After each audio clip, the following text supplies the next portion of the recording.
All right, we'll move away from talking education in Nigeria to a story on President Hakainde Hichilema, who was given a keynote address at the ongoing mine in Daba in Cape Town, South Africa, stressing that the mining sector remains critical to sustainable development of the African continent.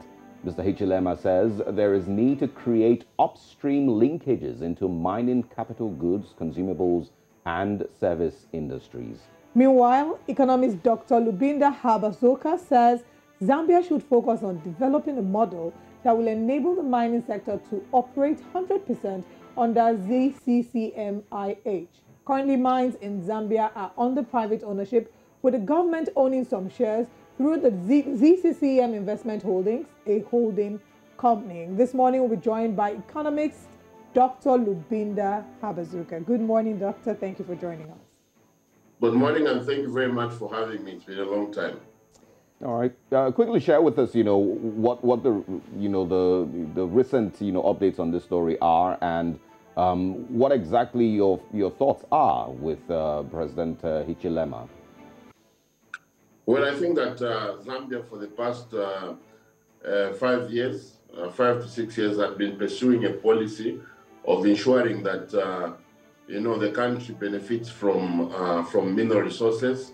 There has been a drive to ensure that Zambian citizens were involved in not only small-scale mining but also into large-scale. The Zambian government had the philosophy of trying to increase its shareholding in various mining companies. We saw what happened with Konkola copper mines and also Mopani, which was owned by Glencore. Of course, Konkola was owned by Vedanta.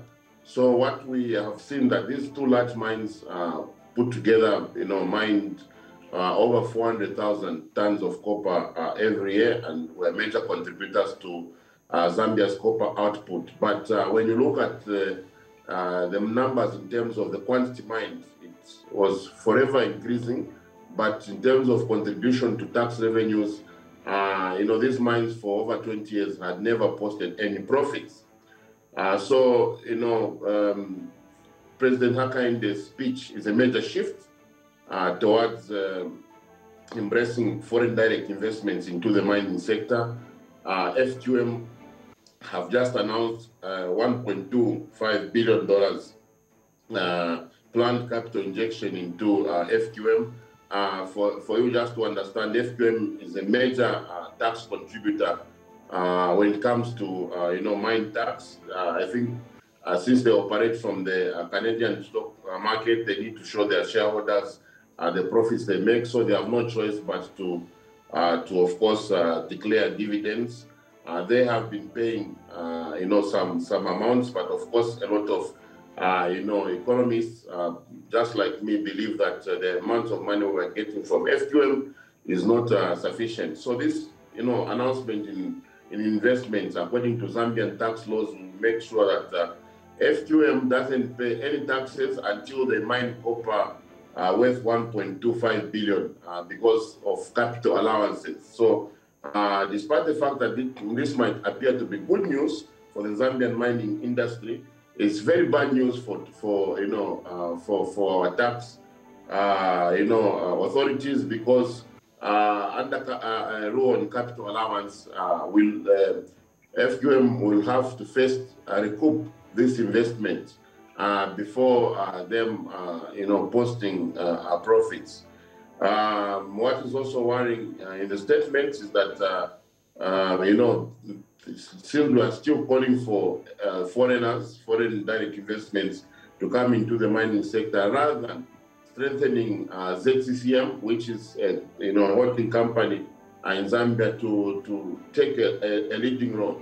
Zambia's experience has confirmed in Zambia that the mining sector has literally thrived under ownership of ZCCM. We saw ZCCM create huge infrastructure on Zambia's Copper Belt province and elsewhere. It was a major cash cow for the Zambian government. We saw a lot of the railway industry being built, roads, houses. This company was supporting the healthcare system in Zambia. parallel from the Zambian government, sports. The Zambian football used to thrive, because almost each town on the Copper Belt had 4 to 5 football teams, heavily funded by social corporate responsibility from this mining industry. But the investors come, of course, with different, views on mining. The mines combined from when privatization started from around 1998 to date, combined, they have not paid taxes of over 180 million US dollars. But when you look at ZCCM, in 1990 alone paid, made profits of 190 million US dollars. That is 1990 only. And what worries us is that even if this capital injection is coming in, all the equipment is going to come abroad, all the consultants are coming from abroad, all the major top executives are coming from abroad, leaving the Zambian to be at the bottom of the food chain and leaving Zambian suppliers maybe to supply that small goodies like cleaning, and other small things, maybe food here and there.